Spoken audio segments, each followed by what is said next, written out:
जनाब शुक्रिया। प्रोगेटिव होता है अपोजिशन लीडर का कि वो बात करे एट एनी टाइम। बहुत शुक्रिया जनाब स्पीकर। औरंगजेब खान साहब, पहले तो मुबारकबाद इनको कि इन्होंने फाइनेंस मिनिस्ट्री का चार्ज लिया और ये हबीब बैंक से आए हैं और ये प्रोफेशनल है और इनसे बातचीत पहले भी as a president Habib Bank होती रही।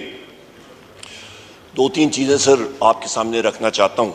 लेकिन सर सबसे पहली चीज़ ये है कि आपकी फाइनेंस की दुनिया में और आपका मुल्क की इकॉनमी के लिए जो सबसे ज़रूरी चीज़ होती है वो किसी फाइनेंस प्रोफेशनल से कह दें, पूछें, वो होता है आइन और कानून की पासदारी, रूल ऑफ लॉ। वो जब होगा मुल्क में डायरेक्ट फॉरेन इन्वेस्टमेंट आएगी, मुल्क में डायरेक्ट फॉरेन इन्वेस्टमेंट आएगी, आपका मईशत का पहिया चलेगा, आपकी लोकल इन्वेस्टमेंट आएगी, मुल्क का पहिया चलेगा, मजदूरों का चूल्हा चलेगा, ज़राअत, सर्विसेज इंडस्ट्री, आपकी इंडस्ट्री ओवरऑल सब कुछ चलेगा। यहाँ पे अभी अलमिया यह है जनाब स्पीकर कि आपकी फॉरेन डायरेक्ट इन्वेस्टमेंट ना होने के बराबर, क्योंकि जो लोग आते हैं, हमारे फॉरेन इन्वेस्टर्स आते हैं, वो देखते हैं कि मुल्क में आइन और कानून की पासदारी नहीं है। एक वजीर आजम को 3 फिक्टिशियस चार्जेस में, तोशाखाना में, साइफर में और आपके एक और केस में, इद्दत केस में अंदर रखा हुआ है और तारीखें जारी हैं। यहाँ पे जितने हमारे साथी हैं यहाँ पे बशमूल मेरे, मुख्तलिफ हम पे FIRs हैं, मुख्तलिफ जगहों पे हमें जाके बेल्स लेनी पड़ती हैं। लिहाजा जनाब स्पीकर वहाँ पे वो लोग देखते हैं, वो कहते हैं जी यहाँ पे इन्वेस्टमेंट हम लोग क्यों करें कि पता ही नहीं है। अच्छा, दूसरी अहम चीज़ जनाब speaker, IPOs, initial public offerings, जो आपकी स्टॉक मार्केट होती है उस पर एक पैमाना होता है कि कितनी कंपनियां आके वहाँ पे IPOs करने के लिए तैयार हैं और अपनी इक्विटी वहाँ पे ऑफलोड करके पब्लिक से पैसा इकट्ठा करती है। एक बहुत बड़ा पैमाना होता है, इस वक्त वो डेड है। नंबर 2। नंबर 3 जनाब स्पीकर, आप ये देखें कि हुकूमत जो है इस वक्त वो बोरोइंग, जिस तरह आपका एक वैक्यूम क्लीनर होता है, एक पंप होता है, हुकूमत वक्त प्राइवेट बैंक से इस वक्त 86% से ज्यादा वो कर्जा वहां से मार्केट, मतलब आपका बैंक से उठा के और हुकूमत की एक्टिविटीज को फाइनेंस कर रही हैं। खुद औरंगजेब खान साहब बैंकर रह चुके हैं, उनको मालूम है, बजाय इसके कि वो इंडस्ट्री को लेंड करें, वहां पे वो कर्जे दें, स्मॉल स्केल इंडस्ट्री करें, लार्ज स्केल मैन्युफैक्चरिंग को करें, सर्विसेज इंडस्ट्रीज को करें, नहीं, वो हुकूमत को कर रही है। क्यों? क्योंकि आंखें बंद करके हुकूमत के पास रिस्क नहीं है, उनको देके और हुकूमत चाहती है और वो उठाती है, पीछे आपका इंडस्ट्री बंद हो जाती है। आप जनाब स्पीकर सर्वे आप फिगर्स ले लें, एक साल में प्राइवेट सेक्टर क्रेडिट, जो कर्जा प्राइवेट सेक्टर को, निजी शोबे को दिया जाता है बैंक्स की तरफ से, 86% उसमें कमी आई है। इसका मतलब है आपने जो, आपको वो कहते हैं the golden hen that lays the golden egg, जो मुर्गी आपको अंडे देती है उसको आपने खत्म कर दिया है। जो जिस इदारे से आपको रेवेन्यू आता है वो इदारा बंद हो गया और वो है आपका निजी शोबा।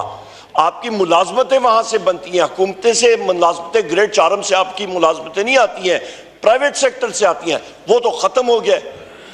सोने पे सुहागा जनाब स्पीकर, आप आ जाए ज़राअत पे, वहां पे जनाब वाला जो पॉलिसी अभी जो 16 रुपए की रोटी, अभी मेरे साथ चले जाएं पिंडी के किसी बाजार में, साहिवाल में चले जाए, विहाड़ी में चले जाए, गुजरांवाला, गुजरात, लाहौर, किधर 16 रुपए की यूनिट। एक दूसरा आपने करप्शन के लिए एक अज़दार शुरू कर दी है और यही वजह है जनाब स्पीकर कि इस पॉलिसी की वजह से आपका आड़ती और आपका मिडलमैन जो है वो किसानों से गंदम खरीद के अपने पास रख लेगा और कल को कहेगा जिस वक्त गंदम की शॉर्टेज होगी, रोटी इस वक्त 16 रुपए की नहीं मिलेगी, ये रोटी आपकी जाएगी तकरीबन 25 और 30 रुपए से ऊपर जाएगी। ये हालात बन रहे हैं जनाब स्पीकर। एक और चीज बात की है अफराद-ए-ज़ार, जनाब स्पीकर देखें यहां पे इस वक्त बैंकिंग सेक्टर जो है, जब ये पैसे दे रहे, ये नोट छाप, स्टेट बैंक जो है ये अपने इकोनॉमिक अफेयर्स मिनिस्ट्री, मैं फेडरल मिनिस्टर रह चुका हूं, आखिरी 2 मिनट आपसे चाहूंगा, जो कर्जे इन्होंने गवर्नमेंट ऑफ पाकिस्तान ने बैरूनी कर्जों की पेमेंट्स करनी है, उसके लिए आपके लिए पैसा आ नहीं रहा।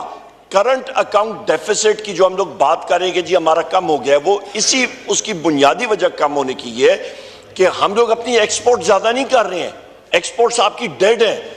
उसकी बुनियादी वजह यह है कि आपने इंपोर्ट्स को रिस्ट्रेन किया हुआ है, आपकी रॉ मटेरियल इंपोर्ट्स आपकी डेड है, आपके बैंक्स को इंस्ट्रक्शंस है आपने एलसीज नहीं एस्टैब्लिश करनी, आपकी रिमिटेंसेस जो है वो नहीं जा रही, उसके लिए आपको इजाजत नहीं होती स्टेट बैंक से, बैंकर्स को इंस्ट्रक्शंस है आपने नहीं खोलनी। तो ध्यान जनाब स्पीकर, ये तो इसी तरह ही है कि आपका मरीज जो है वो इमरजेंसी रूम में आ जाता है और उसका दिल की धड़कन जो है वो तेज है, तो डॉक्टर उसका गला दबा दे और कहे कि जी देखें मैंने इसकी सांस जो है बिल्कुल नॉर्मल कर दिया। ओ भाई आपने नॉर्मल इसलिए कर दिया क्योंकि आपने उसका गला दबोच दिया है, तो हुकूमत वक्त ने तो उसका गला दबोच दिया इंपोर्ट रिस्ट्रिक्शंस करके, आपने एक्सपोर्ट्स को नहीं इंक्रीज किया, आपकी फॉरेन डायरेक्ट इन्वेस्टमेंट नहीं जा रही।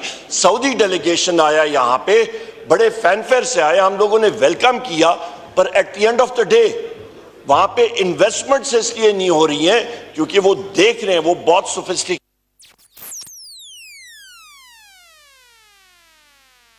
लॉ मिनिस्टर ने खुद ही मान लिया कि पाकिस्तान का राइट ही नहीं है रावी रिवर के ऊपर।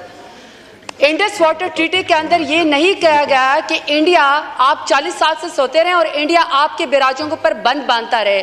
95% इंडिया रावी का पानी इस्तेमाल कर सकता है, 5% पाकिस्तान इस्तेमाल कर सकता है। पर इंडस वाटर ट्रीटी में ये मुझे लॉ मिनिस्टर दिखाया कि कहां पर लिखा हुआ है कि आप पूरे दरिया का रुख ही मोड़ दें। इंडिया ने आपके दरिया का रुख मोड़ दिया है। 207 मेगावाट की करीब वो बिजली बना रहा है, 38,000 हेक्टेयर उनकी जो है वो जमीन सैराब हो गई है। अगर ये कह रहे हैं कि हम लिटिगेशन में उनके साथ ऑलरेडी जा रहे हैं, इंडिया यहाँ पे स्पीकर साहब रुकेगा नहीं। और मैं इसकी आपकी वजह बता रही हूँ, जब बीजेपी की हुकूमत आई पिछली दफा उन्होंने आर्टिकल 370 को रिवोक किया, उन्होंने कश्मीर के जितने भी राइट्स थे उनको वायलेट किया। बीजेपी रुकेगा नहीं। अब जब वो इलेक्शन जो है वो जीतेगा, वो इस इंडस वाटर ट्रीटी को रिवोक करेगा। मुझे इस हाउस से बहुत ज्यादा मुझे अफसोस है। मेरे ख्याल में यहाँ पे वाटर रिसोर्सेज के मिनिस्टर को होना चाहिए, फॉरेन मिनिस्टर को होना चाहिए कि इन्होंने कितने नोटिस भेजे हैं। ये तो आप ईस्टर्न रिवर की बात करें ना, कल को इंडिया इसी के ऊपर वेस्टर्न रिवर के ऊपर आके आपके कब्जा करेगा, फिर आप कहां पे जाएगा और पाकिस्तान सूख जाएगा। आपका किसान खुदकुशी करेगा, उनका किसान जो है वो खुद खुशहाल हो जाएगा।